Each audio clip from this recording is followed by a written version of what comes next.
Sababu piga chini vizuri hapo. Hapo mazingira hayo. Kasi. Vijana wangu pigeni kazi.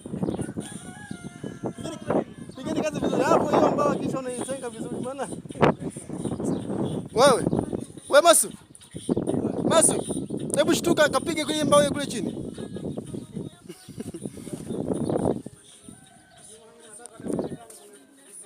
Ngoja viperuze leo. Aje fundi kimusho yupo juu kule.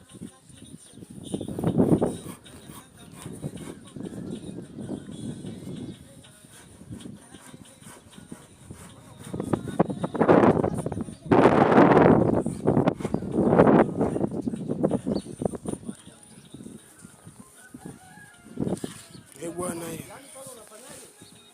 Unamshika yeye mkono ananing'inia alafu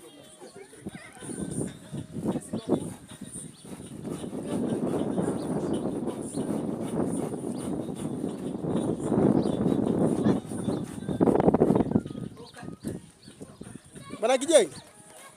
Mambo yamekaa vizuri. Hapa mafundi wapo safi.